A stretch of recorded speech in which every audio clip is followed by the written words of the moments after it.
Assalamualaikum warahmatullahi wabarakatuh. Apa kabarnya anak-anak ibu yang soleh-soleha? Alhamdulillah, luar biasa, pasti bisa. Allahu Akbar.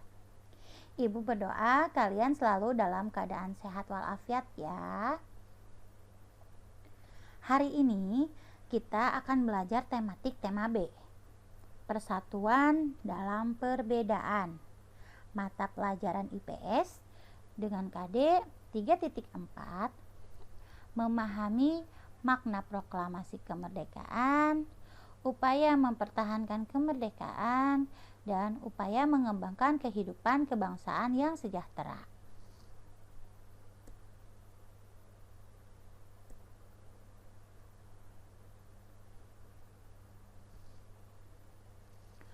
Pada pembelajaran hari ini, kita akan membahas tentang proklamasi kemerdekaan Indonesia. Nah, sebentar lagi kita akan memperingati kemerdekaan Indonesia ya. Ayo, pada tanggal berapa? Pada tanggal 17 Agustus ya. Kalian tahu bagaimana Indonesia atau negara kita itu mendapatkan kemerdekaan? Nah, negara Indonesia itu tidak mudah mendapatkan kemerdekaan. Banyak peristiwa penting untuk mendapatkan kemerdekaan yang diperjuangkan oleh para pahlawan kita. Makanya kita harus menghargai jasa para pahlawan. Salah satunya memperingati hari kemerdekaan.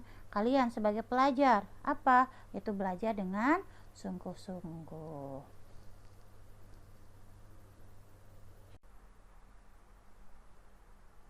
Yang pertama, kita akan membahas tentang peristiwa Rengas Dengklok dan perumusan teks proklamasi.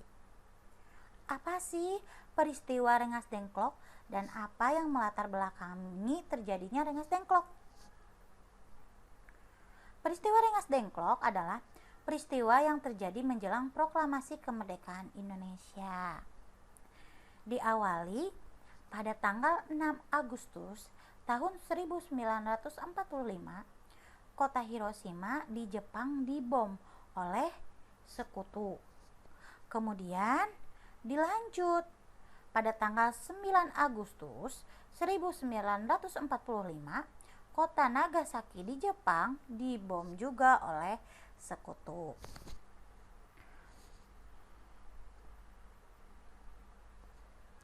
Nah, sehingga pada tanggal 14 Agustus tahun 1945, Jepang menyerah tanpa syarat kepada sekutu, yang mengakibatkan Indonesia mengalami kekosongan kekuasaan.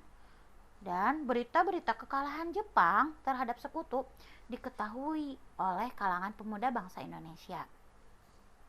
Sehingga para pemuda pada tanggal 15 Agustus tahun 1945 mengadakan rapat dan memutuskan pada tanggal 17 Agustus 1945 untuk segera memproklamasikan kemerdekaan Indonesia.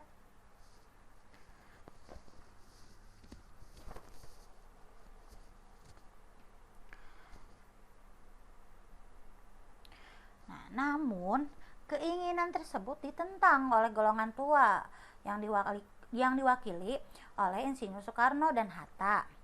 Nah, golongan tua berpendapat bahwa Indonesia itu dapat merdeka tanpa pertumpahan darah dan proklamasi harus dibicarakan dengan PPKI.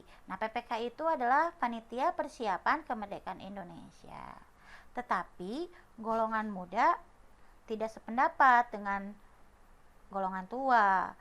Nah, golongan muda menganggap bahwa PPKI itu adalah badan organisasi milik Jepang yang harus tunduk pada keinginan Jepang. Golongan muda itu menghendaki terlaksananya proklamasi kemerdekaan dengan kekuatan sendiri dan tidak tergantung pada Jepang. Karena adanya perbedaan paham antara kedua golongan itu, nah pada akhirnya pada tanggal 16 Agustus, golongan muda yang diwakili oleh Sukarni, Yusuf Kunto, dan Singgi, dia membawa Insinyur Soekarno dan Hatta ke Rengas Dengklok. Apa tujuannya? tujuannya tadi supaya Insinyur Soekarno dan Hatta segera memproklamasikan kemerdekaan Indonesia tanpa ada pengaruh dari pihak Jepang. Pada saat Soekarno-Hatta masih berada di Rengas Dengklok, sementara itu di Jakarta, Ahmad Soebardjo dari golongan tua dan Wikana dari golongan muda tercapai kata sepakat bahwa proklamasi kemerdekaan harus dilaksanakan di Jakarta.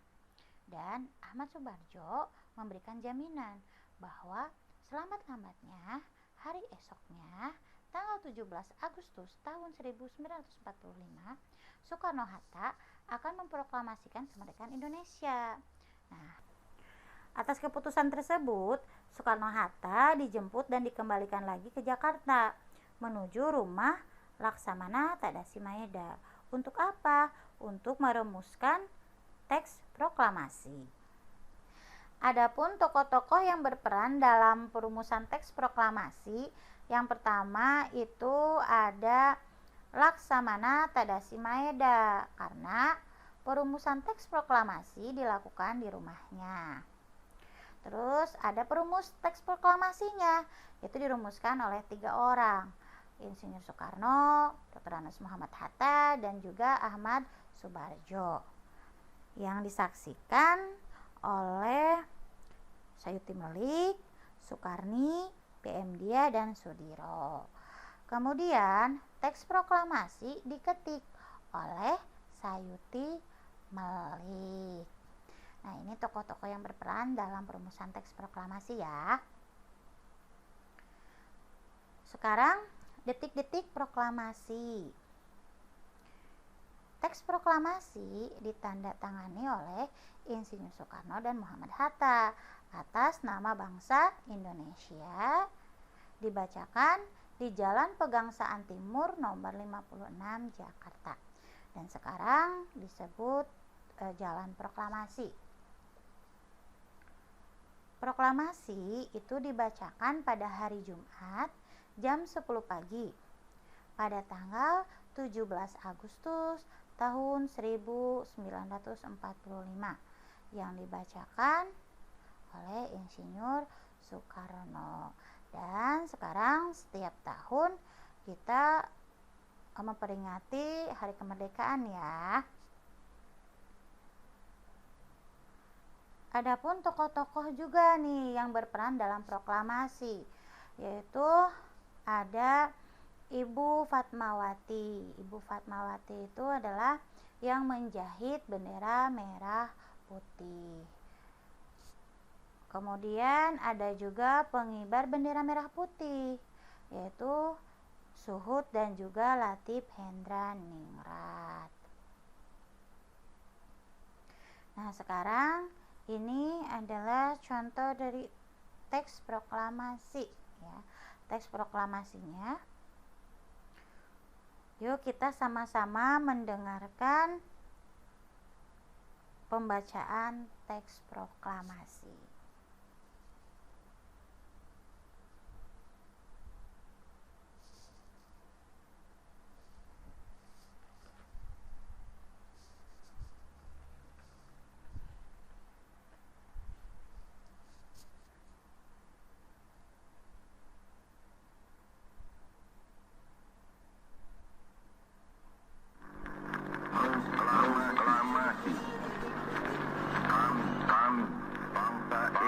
Indonesia dengan ini menyatakan kemerdekaan Indonesia.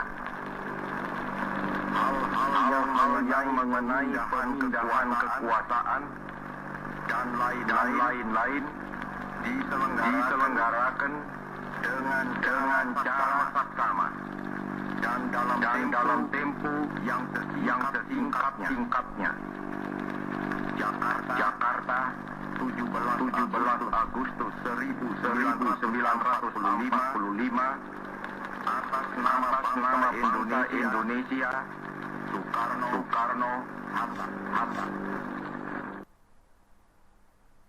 Nah, itu adalah pembacaan teks proklamasi ya.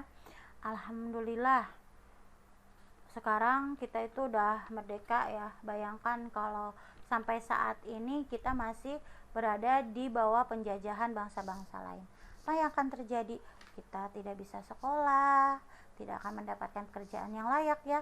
Makanya kita harus menghargai jasa para pahlawan.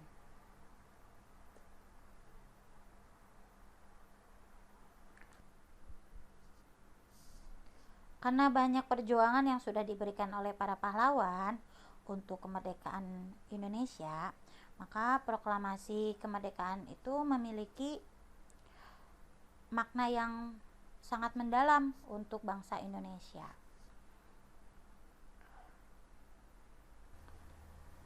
Nah, sekarang kita akan membahas tentang makna proklamasi kemerdekaan Indonesia. Ada beberapa makna ya. Karena ingat, proklamasi kemerdekaan ini memiliki makna yang sangat mendalam bagi bangsa Indonesia. Yang pertama, itu sebagai puncak perjuangan bangsa Indonesia dalam meraih kemerdekaan. Di awal Ibu udah jelaskan, awal mula terjadinya peristiwa Rengas Dengklok dan perumusan teks Pancasila.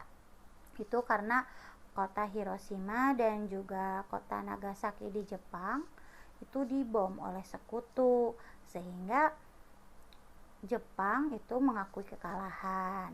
Nah, kondisi ini dimanfaatkan oleh Indonesia untuk segera memproklamasikan kemerdekaan Indonesia. Yang kedua, itu bukti bahwa Indonesia merupakan bangsa yang mandiri. Nah, tadi juga ya di peristiwa Rengas Dengklok Ibu udah jelaskan bahwa para golongan muda menginginkan agar proklamasi kemerdekaan Indonesia tidak dicampuri oleh Jepang. Hal ini merupakan upaya yang menunjukkan bahwa kemerdekaan Indonesia adalah hasil perjuangan bangsa, bukan hasil pemberian dari Jepang.